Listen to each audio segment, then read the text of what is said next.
Hello बच्चों, let's see the question. A glass prism is able to produce a spectrum when white light passes through it, but a glass slab does not produce any spectrum. Explain why is it so. Now to answer this question, first we will discuss here the key concept, and here the key concept is refraction and dispersion. तो सबसे पहले हम यहाँ पे refraction को understand करेंगे.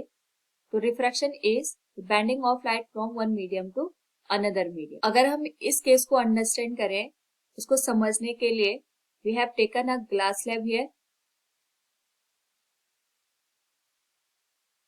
और साथ में हमने यहाँ पे इसके सराउंडिंग में एयर को लिया है.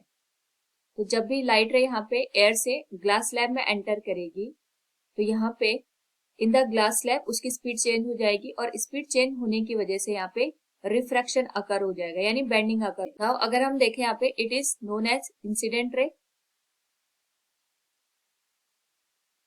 और यहाँ पे हमारे पास रिफ्रैक्टेड रे देखने को मिलेगी.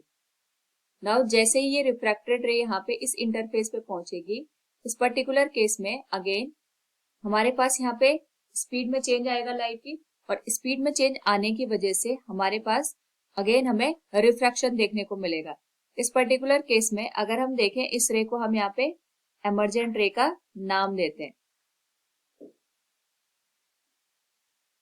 तो अगर हम एंगल की बात करें, it is angle I, it will angle R, यहाँ पे भी एंगल आर बनेगा, और यहाँ पे एंगल ई बनेगा.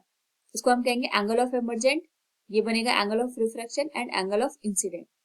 इस पर्टिकुलर केस में हमारे पास दो बार रिफ्रैक्शन हो रहा है. एक तो जब लाइट एयर से ग्लास स्लैब में एंटर कर रही है, दूसरा जब लाइट रे ग्लास स्लैब से एयर में एंटर कर रही है. तो जो दोनों सरफेसेस हैं, एक तो ये सरफेस, दूसरी ये सरफेस, दोनों सरफेसेस की अगर हम बात करें तो यहाँ पे दोनों सरफेस एक दूसरे के पैरेलल है, और इसी पैरेलल होने की वजह से यहाँ पे जो एंगल ऑफ इंसिडेंट है उसकी वैल्यू एंगल ऑफ एमर्जेंट के बराबर होती है.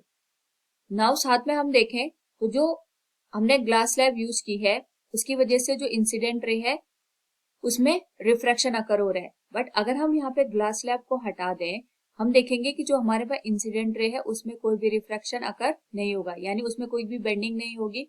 और अगर उसमें कोई बेंडिंग नहीं होगी तो लाइट बिना रिफ्रैक्शन के यहाँ पे सीधे इस तरीके से निकल जाती.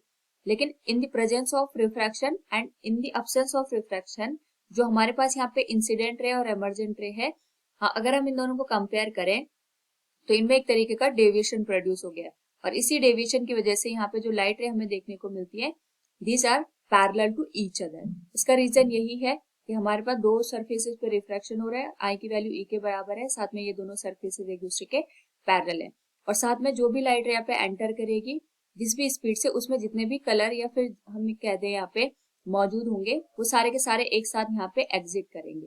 इस वजह से हमें यहाँ पे स्प्लिटिंग देखने को नहीं मिलती है. नाउ अगर हम यहाँ पे स्प्लिटिंग का केस समझते हैं, जहाँ पे व्हाइट लाइट 7 कलर्स में डिवाइड हो जाती है, उस फिनोमिना को हम कहते हैं यहाँ पे डिस्पर्जन.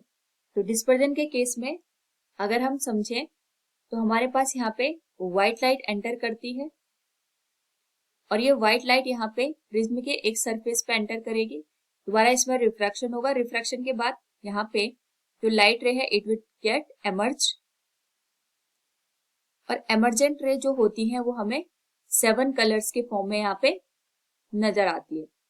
और इसी 7 कलर्स की वजह से हम कहते हैं कि जो हमारे पास व्हाइट लाइट है it get splitted into 7 colours, और इसी फिनोमिना को डिस्पर्जन का नाम दे देते हैं. नाउ अगर हम यहाँ पे डिस्पर्जन की कंडीशन को समझते हैं, तो सबसे पहले लाइट रे यहाँ पे एंटर करेगी. तो अगर हम इस सरफेस पर नॉर्मल ड्रॉ कर दें तो यहाँ पे हमारे पास एंगल बनेगा आई, यहाँ पे एंगल बनेगा आर. इसमें यहाँ पे रिफ्रैक्शन अगर होगा, अगेन यहाँ पे जब लाइट रे प्रिज्म से एयर में एंटर करेगी तो यहाँ पे भी रिफ्रैक्शन अकर होगा, और इस पर्टिकुलर केस में हमारे पास यहाँ पे एमर्जेंट एंगल बनेगा. नाउ अगर हम यहाँ पे प्रिज्म को हटा दें तो हमारे पास प्रिज्म के अब्सेंस में ये लाइट रे बिना किसी डेविएशन के इस तरीके से सीधे निकल जाती, बट यहाँ पे प्रिज्म की वजह से इसमें बेंडिंग अकर हो गई है, और जो एमर्जेंट रे है अगर हम इसको थोड़ा पीछे की साइड यहाँ पे इंक्रीज कर दें तो यहाँ पे हमारे पास दोनों के बीच में एंगल ऑफ डेविएशन बनेगा। नाउ अगर हम इस कंडीशन को समझते हैं तो यहाँ पे भी हमारे पास दो बार रिफ्रैक्शन हो रहा है, एक तो ए बी सरफेस पे, दूसरा AC सरफेस पे। तो जो हमारे पास ए बी सरफेस है, अगर हम उसमें कंडीशन को देखते हैं तो लाइट रे यहाँ पे रिफ्रैक्ट हो जाती है, और अगेन यहाँ पे हमारे पास जो सरफेस है AB और AC जिसमें हमारे पास रिफ्रैक्शन अकर हो रहा है, both are not parallel to each other. दूसरा अगर हम यहाँ पे देखें, क्योंकि ये दोनों सरफेसेस पैरेलल नहीं है, साथ में हमारे पास जो एंगल ऑफ इंसिडेंट है that will not equal to angle of emergent, ये दोनों यहाँ पे एक दूसरे के इक्वल नहीं बनेगी। तो इस वजह से जो हमारे पास प्रिज्म होता है, प्रिज्म का जो मटेरियल हमने यूज किया होता है, इसका जो रिफ्रैक्टिव इंडेक्स होगा यहाँ पे हर एक जो कलर है इसके लिए डिफरेंट बिहेव करेगा। यानी अगर हम इसको समझना चाहते हैं, यहाँ पे जो व्हाइट लाइट है इसमें 7 कलर्स मौजूद होते हैं, तो ये 7 के 7 कलर एक साथ इस वाले एंड पे स्ट्राइक करते हैं। जैसे ही यहाँ पे ये प्रिज्म के अंदर एंटर करेंगे तो जो प्रिज्म का मटेरियल होगा वो हर एक कलर के लिए यहाँ पे रिफ्रैक्टिव इंडेक्स की वैल्यू डिफरेंट शो करेगा, और अगर रिफ्रैक्टिव इंडेक्स की वैल्यू अलग होगी तो यहाँ पे जो उनकी स्पीड है हर एक कलर की वो डिफरेंट हो जाएगी, जिस वजह से जब वो बाहर यहाँ पे एमर्ज होती है उनकी स्पीड भी डिफरेंट हमें नजर आती है, और उनकी पोजीशन भी हमें अलग अलग नजर आएगी।